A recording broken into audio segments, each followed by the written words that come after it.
حج کی قربانی کے حوالے سے یہ ایک انتہائی اہم معلومات ہے جو موجودہ دور کی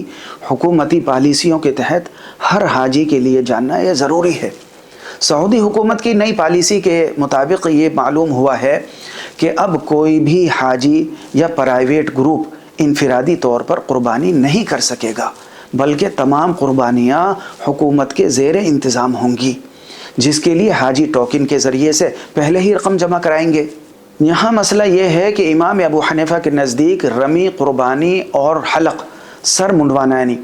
ان تینوں میں ترتیب واجب ہے اور ترتیب ٹوٹنے پر دم لازم آتا ہے۔ لیکن اب نئی پالیسی کی وجہ سے حاجی کے لیے یہ جاننا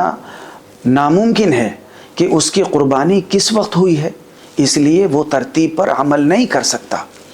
اس شدید مجبوری کے پیش نظر دارالعلوم دیوبند اور دیگر علماء کرام نے یہ فتویٰ دیا ہے کہ ایسی صورت میں صاحبین اور دوسرے 3 ائمہ کے قول پر عمل کرنا جائز ہے، لہٰذا ترتیب برقرار نہ رہنے پر اب دم واجب نہیں ہوگا۔